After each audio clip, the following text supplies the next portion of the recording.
Барлықтарыңызға қайырлы күн достар. Бүгін сіздермен осындай бір жасағаннан шығатын, өте дәмді болып шығатын восточный пирогтың рецептісімен бөлісетін боламын. Видеоны соңына дейін қарап, каналыма тіркеліп, лайк басып, комментарий жазуды ұмытпаңыздар. Ал ендеше пирогымызды бастайтын боламыз. Құрғақ заттарымызды осылай жақсылап араластырып аламыз. Үстіне жұмсақ сары майымызды осылай турап саламыз.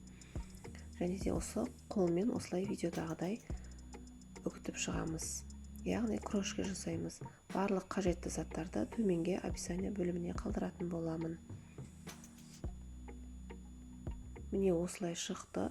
Енді оның үстіне бір жұмыртқамызды салып, жақсылап қамыр елейтін боламыз.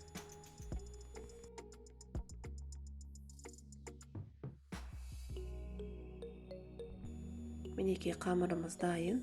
Енді осының бетін жауып, жарты сағатқа холодильникке қоя тұрамыз.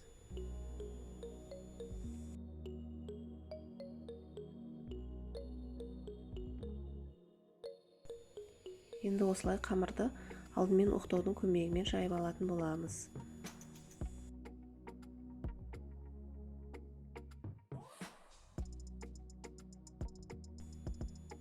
Сосын осылай ыдысқа салып, жан-жағынан әдемілеп бортиктер жасайтын боламыз.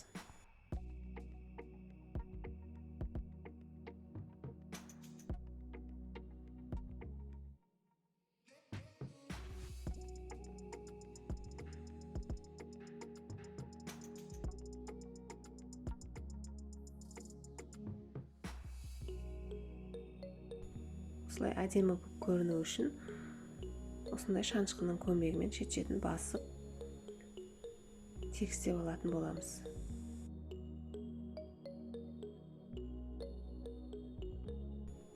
Ал енді салмасына осындай кептірілген өрік, мейіз және жаңғақ. Осыларды салып, бетіне сгущенканы құятын боламыз.